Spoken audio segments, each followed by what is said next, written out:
Hi and welcome back to the Norwegian forest. It's beautiful to be out here again. Today we're going to talk about what kind of fall photography I did, what I used for it, and what kind of ideas I maybe can give you for the next season, because as you see, fall is kind of over and today is actually the first frost. Let's see.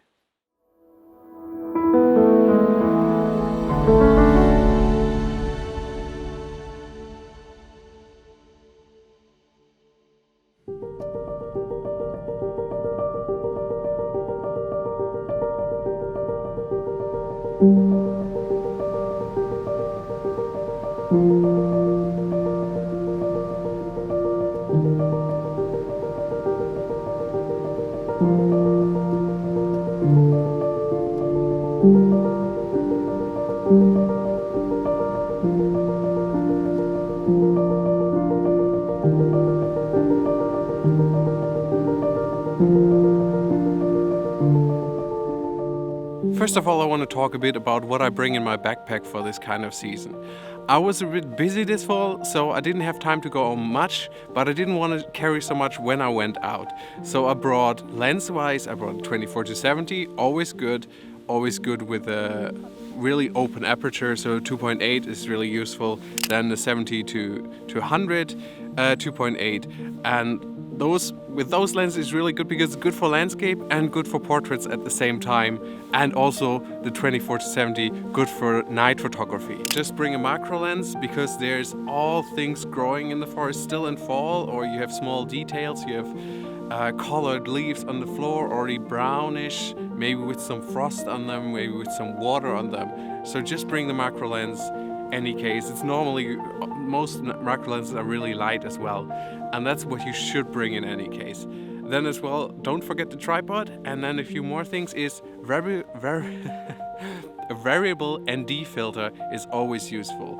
for everything from filming to long exposure to ICM. And variable ND filter can do a lot of jobs which a simple ND filter can do.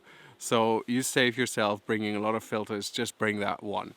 And then the last thing is that I brought on a lot of trips is an artificial light, just a source, because the days are so short that you can use this really easily to fake a bit light in some positions. Maybe you're out too late, it's already sunset, you just want to put some focus on tiny things that you want to photograph.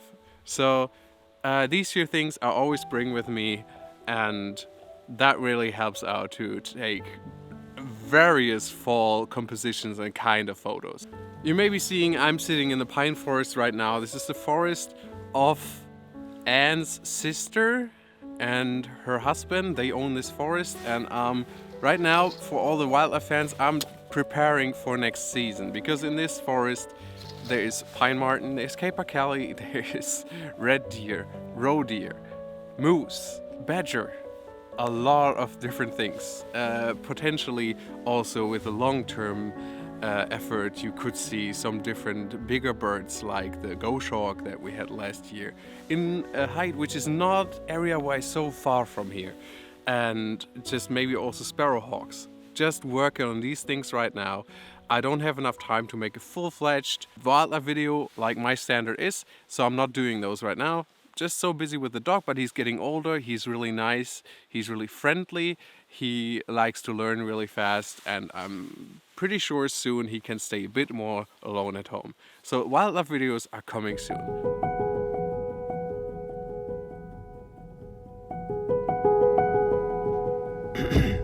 Jackpot.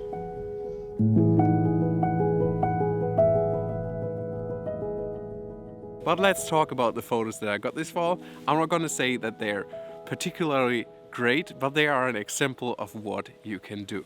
So let's start off with ICM. And ICM is a kind of photography that I like to do all year round, especially when the leaves have specific colors. So in spring, when they're really, really freshly green, it's really nice. But also, of course, in fall when they're orange, red and yellow. So ICM is great with the 24-70, with the 70-100 you can zoom a bit more on the trees and get more details, and then just bring the variable ND filter, put it on there, and you will have the time of your life. With the variable ND filter, it's just so easy.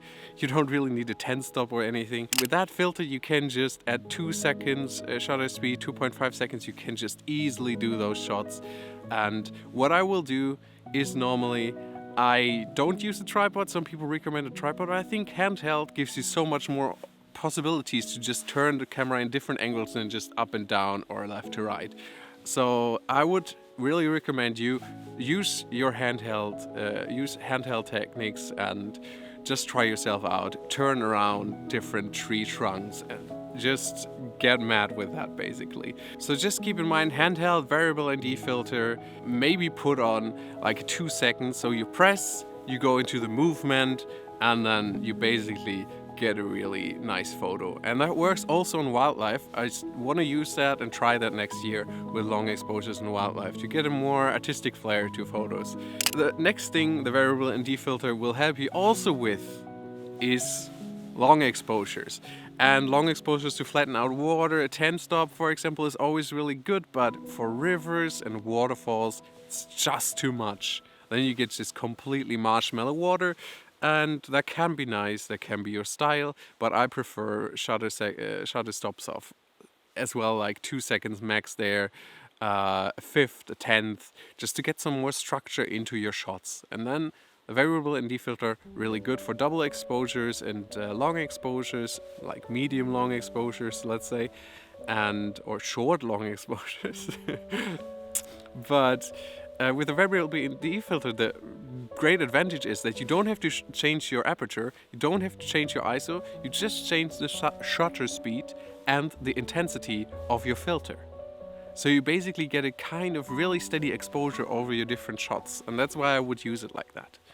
On the next photo here you see my dog, so this time is really good for portrait photography, if it's your pets, if it's wildlife photography, or if it's portraits just of you and your girlfriend or whoever, your friends.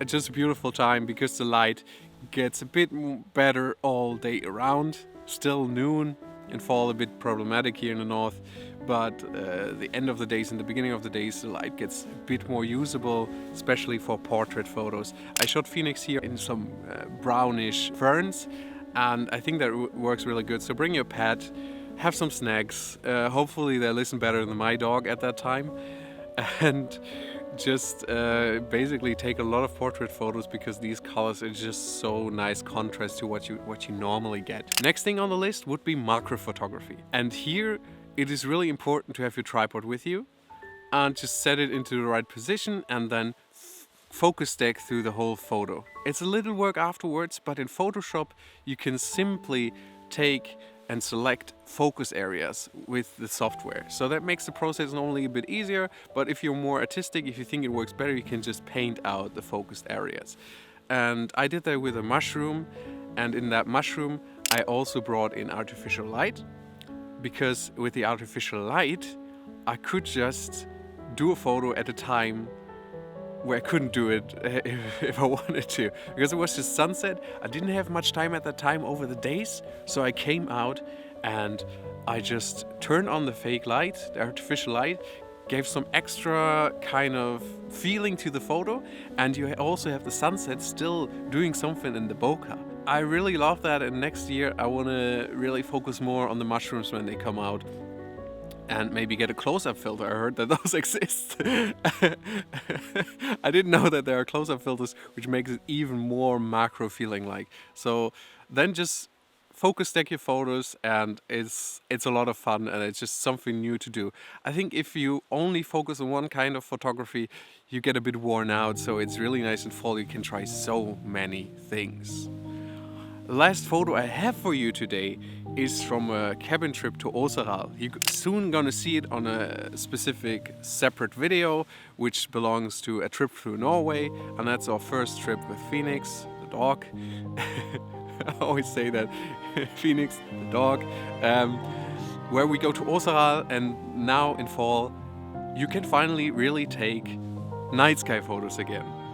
So it doesn't matter where you are, you should just get away from city lights, but maybe look if you can find a nice cove, open area in a forest, a river, stones in a lake, And then you can even photograph the reflection or a nice harbor where it's not too much light, and take night photography. And then it's really good again to have the 24-70 with 2.8 with you.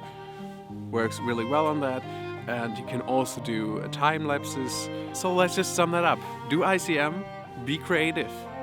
Do short, long exposures. Bring a variable ND filter. Bring your tripod in any case. Always good. Do portrait photography. Pets, people, just anything. The colors just make it so much more beautiful. Take macro shots. Focus stack. Exposure stack. Whatever works out for you. And do night photography, because this is kind of the optimal time of the year. You still have much day to explore and look around. You have nice evening colors, night colors. Maybe you get a wildlife shot in between. For next year, hopefully you have some more ideas. Hopefully I could just give you some inspiration. And I will go and set the camera up now. See if I can maybe get some jays on it. Moose. I don't know. I'm welcome for anything that shows up. There are beavers down in the valley. It's just a beautiful place. Go out, guys. Have a nice weekend. Have a nice week.